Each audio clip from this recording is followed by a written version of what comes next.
আমি বাংলার প্রত্যেকটা গণতন্ত্রপ্রেমী মানুষকে ধন্যবাদ জানাই। সাথে সাথে ধন্যবাদ জানাই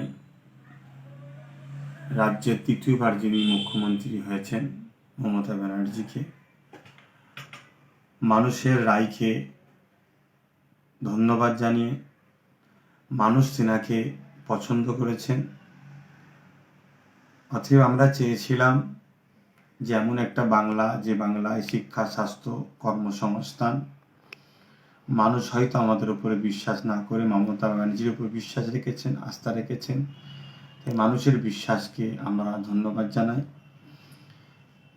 এবং ভাঙড়বাসীকে বিশেষভাবে ধন্যবাদ জানাচ্ছি যে আইএসএফ প্রার্থী নওশাদ সিদ্দিকীকে তেনাদের মূল্যবান ভোটটা দিয়ে জিতানোর জন্য।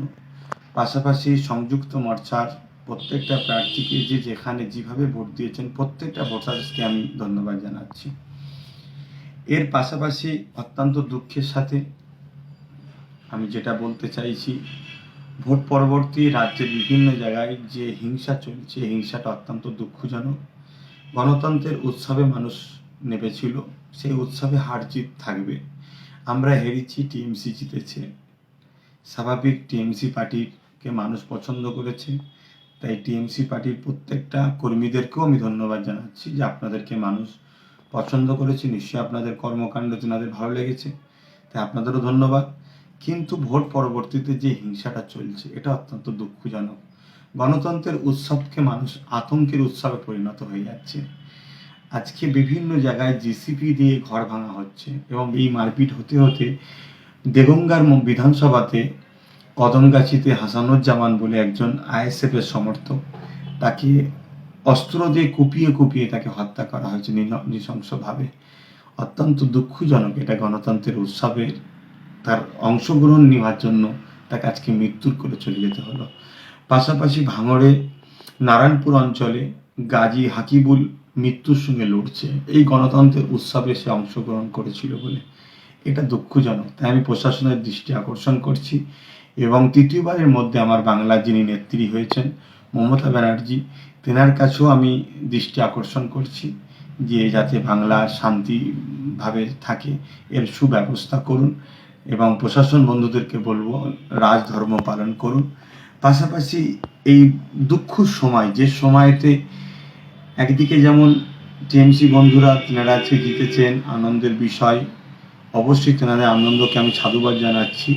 পাশাপাশি স্মরণ করে দিতে চাইছি যে এই করোনা মহামারী চলছে, যে মহামারীতে আজকে হসপিটালতে দাওয়াই থেকে শুরু করে, বেড থেকে শুরু করে, অক্সিজেন থেকে শুরু করে নানান সমস্যার সম্মুখীন হতে হচ্ছে মানুষ। অর্থাৎ এত মানুষের করোনা হচ্ছে যেখানে ঠিকভাবে সমস্ত সুযোগ সুবিধা মানুষ দিয়ে উঠতে পারছে না, মেডিকেল ঠিকভাবে সেগুলো সাপ্লাই দিতে পারছে না, স্বাস্থ্য সেভাবে পরিচালনা ঠিকভাবে করতে পারছে না, রাস্তাতে মৃত্যুর মিছিল চলছে। এরকম একটা সময়ে যেভাবে আজকে বাংলা জুড়ে গণতন্ত্র উৎসবের রেজাল্টের বাইর হওয়ার পরে যে প্রতিহিংসা চলছে, আমার বড় ভয় হচ্ছে মানুষ যদি এই প্রতিহিংসা অব্যাহত থাকেন, মানুষ নিজের যান বাঁচাবার জন্যে, তাহলে হয়তো সেই আন্দোলনের রাস্তা যদি বেছে নেয়, তারা যদি রোডে নেমে পড়ে, গণমিছিলে নেমে পড়ে, প্রতিরোধের গণতান্ত্রিক প্রক্রিয়া আন্দোলনে নেমে পড়ে, আমি আশঙ্কা বোধ করছি, ভয় হচ্ছে, তাহলে এই করোনা মহামারী আরও ভয়ানক রূপ ধারণ করবে, যেটা আমার বাংলার জন্য, আমার দেশের জন্য বড় ক্ষতি হবে। তাই সব দলের মানুষকে বলবো ধৈর্যের সাথে শান্তি বজায় রাখুন। হার জিত হতেই পারে।